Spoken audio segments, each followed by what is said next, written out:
Bonjour à tous. Donc aujourd'hui, nous allons étudier le distributeur de type 4.3, centre ouvert de PVRT. Donc tout d'abord, vous pouvez vous abonner à la chaîne YouTube pour suivre les nouvelles vidéos. Et vous pouvez retrouver ce cours en version écrite en allant visiter le site internet. Vous trouverez le lien sous la vidéo. Donc distributeur de type 4.3. La schématique que vous avez ici est représentative de la mécanique que vous avez là. À savoir, les trois cases représentent le tiroir repère 7 ici. On s'aperçoit que le P communique vers T. Donc P 4 lettres sur la case centrale, P pour pressure, donc pression, T tank, donc réservoir, et les B qui vont au récepteur. Donc on voit que ici, le P communique vers le T, et le A et le B sont fermés, isolés du P et du T.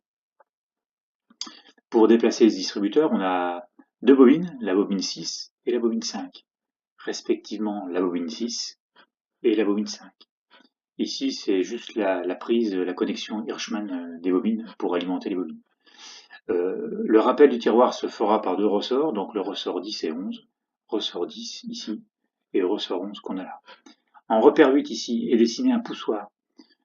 Cela permet de mécaniquement, à l'aide d'une pige, de déplacer le tiroir sans voir la consigne électrique, ce qui permet rapidement, lors du dépannage, de savoir si c'est un problème hydraulique ou un problème électrique. Donc à disposition, on a une pompe qui est entraînée par un moteur thermique. La pompe délivre un débit de 30 litres minute.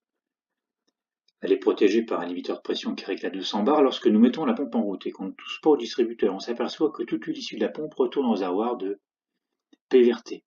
Donc toute l'huile retourne au réservoir de PVRT, donc grâce au centre ouvert. Aussi appelé parfois centre tandem, ce centre de distributeur. Donc l'avantage de ce centre de distributeur, c'est qu'au repos, la pompe elle brasse de l'huile. Elle ne force pas à 200 bars. Donc toute l'huile retourne au réservoir par le centre du distributeur. A et B fermés, donc le vérin est bloqué en position. Lorsque nous alimentons la bobine flèche croisée, donc on alimente la bobine repère 5 ici. On crée un champ magnétique, on pousse le tiroir, et on déplace le tiroir à la droite. On fait la liaison P vers B et A vers T. Donc toute huile issue de la pompe est orientée de P vers B. Le vérin se déplace à la seule condition, c'est que le volume d'huile de la petite chambre retourne au réservoir, et c'est le cas en passant de A vers T.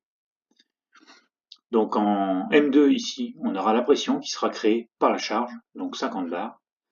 50 bars qu'on retrouvera en M1. Alors j'ai mis 2 barres de plus, c'est uniquement les pertes de charge, c'est le frottement d'huile dans les tuyauteries.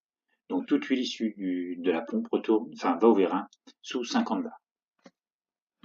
Lorsqu'on relâche la bobine ici, électrique, l'alimentation. Le ressort ici, 10, ramène le tiroir en position neutre.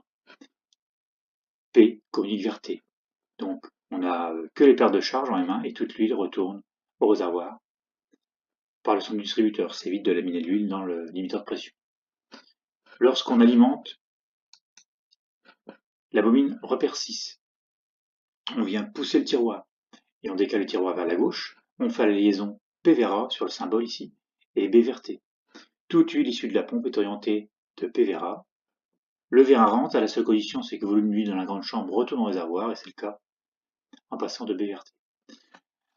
Donc en M2 ici, on aura, donc pour une charge identique, on aura plus de pression en faisant rentrer le vérin qu'en sortant, puisqu'on a un rapport de section ici.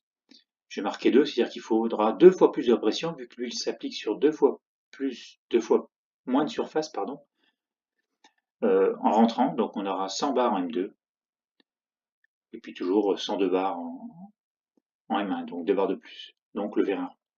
Lorsqu'on relâche l'alimentation de la bobine 6, le ressort de rappel ici nous ramène le tiroir en position neutre. P communique vers T, donc la pression retombe à juste les pertes de charge, et l'huile retourne de P vers T au réservoir. Donc voilà, donc c'est fini pour aujourd'hui. Donc vous pouvez retrouver mes prestations, formation, conseils, expertise et dépannage en hydraulique en cliquant sous la vidéo. Je vous retrouve pour de nouvelles vidéos.